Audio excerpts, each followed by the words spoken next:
Welcome back. In our next story, and as I look at this story and try to understand how this continues to happen in Canada, and I point out Canada because we had a story about, a week ago, Natasha? Jean Bottari, who lost his dad in a hospital here, again, simply because there was no care available. There were just understaffed, people running around trying to get as much done.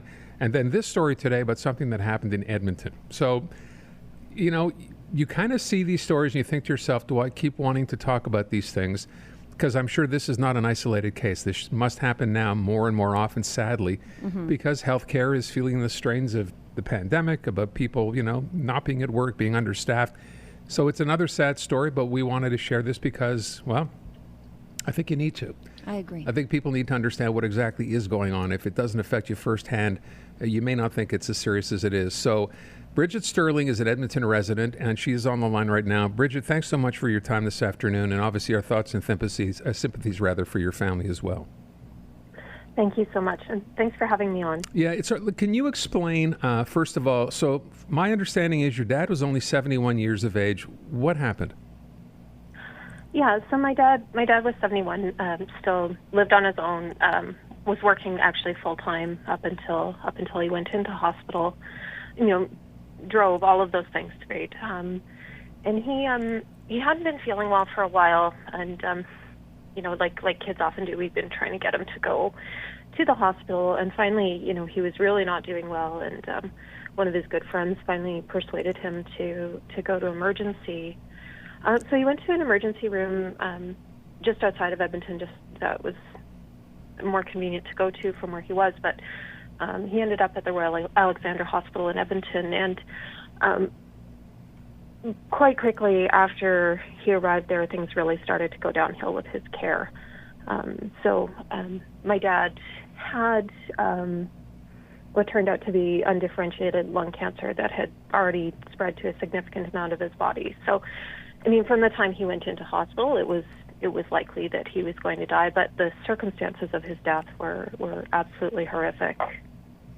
All right. And again, I don't mean to belabor the point or necessarily, make you go through all the details. It's horrific enough to hear that this happened. But when he first went in, you knew that the prognosis was not very, very good. But where did it go south from there? We didn't know the prognosis was good because we didn't find out finally what was going on with him until, in fact, it was the palliative care doctor who told us the day before he died. Oh, boy.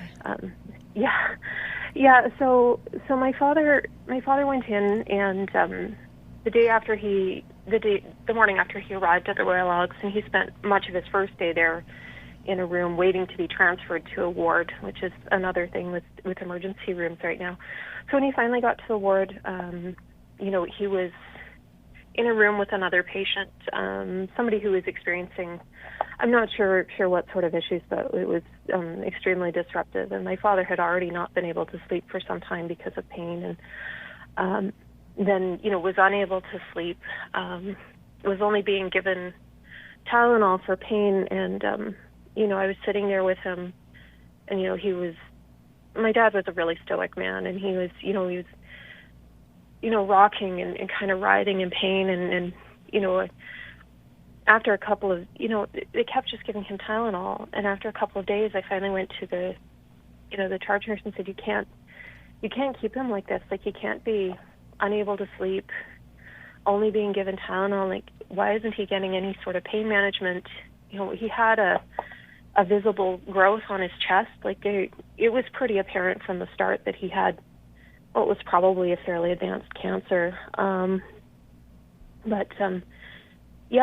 So they got him a low dose of morphine. The nurse contacted the doctor and got him to add it. But then I guess something happened where he was, of course, at that point still pretty aware and able to determine whether or not he wanted morphine at any time that he was offered. He could consent or not. And I guess at one point he declined it, and then they just stopped giving it to him. Oh, no. So for much of his first week in hospital, he had really no pain management at all. For the second week, he was on morphine, but he would it wasn't a large enough dose, and so it would wear off a couple of hours before he was next due, and sometimes that next round of the nurse was late too. So he was he was in a lot of pain and, crying out and, I'm hearing you. suffering. I imagine how hard this is to retell now. He's suffering. You go to the charge nurse. When it became apparent that this was going to be inconsistent in terms of his pain management, did they tell you why? No. I mean, nobody told me anything. I mean, it was hard to even get information on test results. After a few days, he became substantially jaundiced to the point where his eyes were yellow and his whole body was yellow. And, it became very evident to me that he was extremely sick. I've been through loved ones dying of cancer before, and you kind of know what that looks like. And that's what it looked like to me. And nobody was answering my questions about anything. And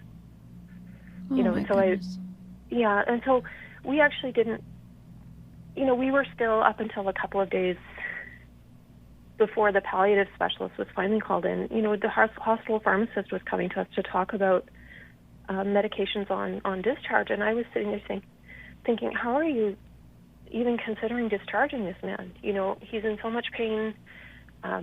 He's clearly in advanced liver failure. Like, it just made no sense to me. And so it wasn't until there was a change in the doctor responsible that a different doctor came in and assessed him. And, quite quickly after that call to palliative came the next morning for a consult. And, like, that was when somebody finally told us that he was dying. And that was on the Tuesday morning, and my father died early on the Thursday morning. So. Oh, my goodness. What happened here? What went so wrong? Like, okay, a patient can kind of slip through the cracks. There can be some communication problems, but this sounds extreme, Bridget. What went wrong? There were a bunch of things. I think part of it, and I sat there and I watched nurses. It was like they were practically running from room to room because they were so short on people, and you overhear conversations, people trying to struggle to keep up, everyone from the aides to the LPNs and RNs, and they were, running from room to room. And what would happen is, we'd wait ages for someone to even come. You'd push a bell, and it might be 45 minutes. But when they did come in to check on people, they were in such a hurry that people might be there often, unless they were taking vitals or something. You'd be there for 30 seconds to a minute, maybe. That's not enough time to even get a sense of how a patient is doing. Mm-hmm. So just nobody was spending time with him. And even when the doctor came around on rounds, it felt like he kind of looked in the room. My dad was quiet. He was a quiet man. He wasn't creating a lot of fuss. And so I think he just got missed. He's this quiet person, polite. Yeah, so he wasn't making a fuss, and in the end that obviously cost him, because it seems like here, the squeaky wheel gets the grease, the way you're describing this, Bridget. Subsequent to this, though, what have you found out, and what are you trying to find out?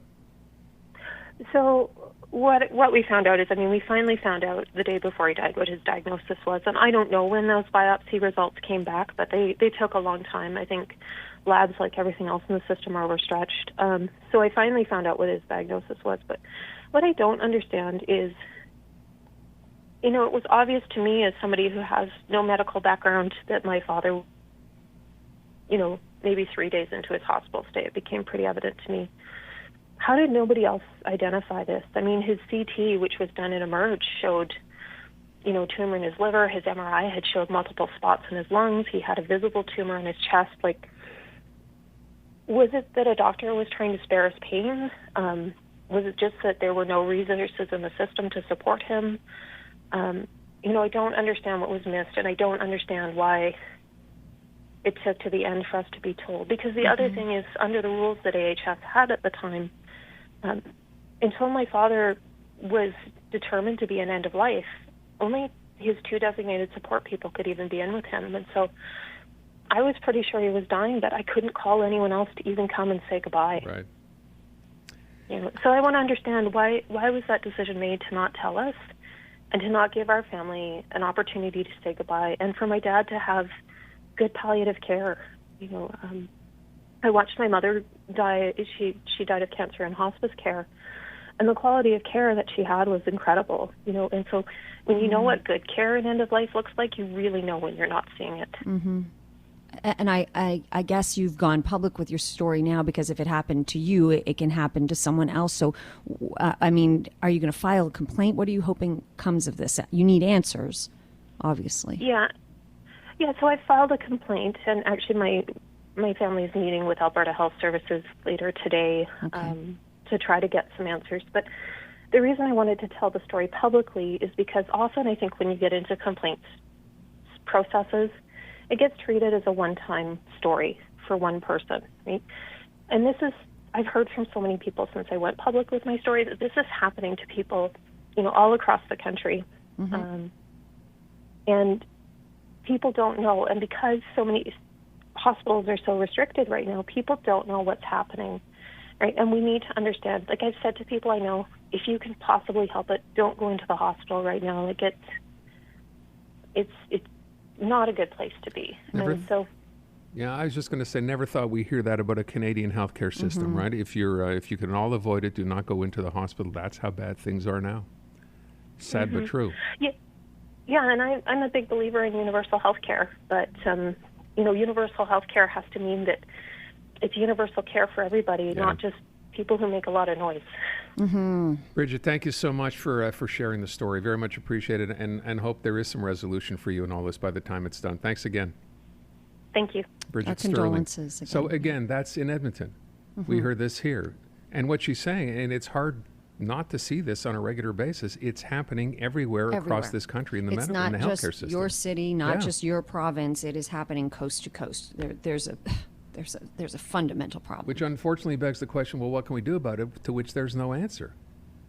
Are we going to spend more money to hire more nurses? Do we build more hospitals? I mean, you've heard that figure before, right? About the fact that as good as our, healthcare system is, our public healthcare system is, I think, I'm trying to remember now the number, which I can't, but I mean, we have the lowest number of hospital beds per patient of any country in the G7, I think. I think that's the number I heard. So you get sick, you get care, you don't have to pay for your care. And we look at the U.S. where it costs you literally hundreds. People go broke in the U.S. Yeah. Right? I mean, that is not a solution. Right. That's so really, what do we really do not here? working. But I think we need to start by treating the people who give our loved ones the care better, because if they're treated better, in turn, they will be able to treat better. No question. How long does that take? How fast can we do that? When can we hire more? Again, questions that are very, very hard to answer. I wonder if this becomes, not even now, maybe in a provincial campaign, the healthcare issue is one of those that gets discussed, maybe in the next federal election. Let's hope. Got to think it's going to be one of those questions. Let's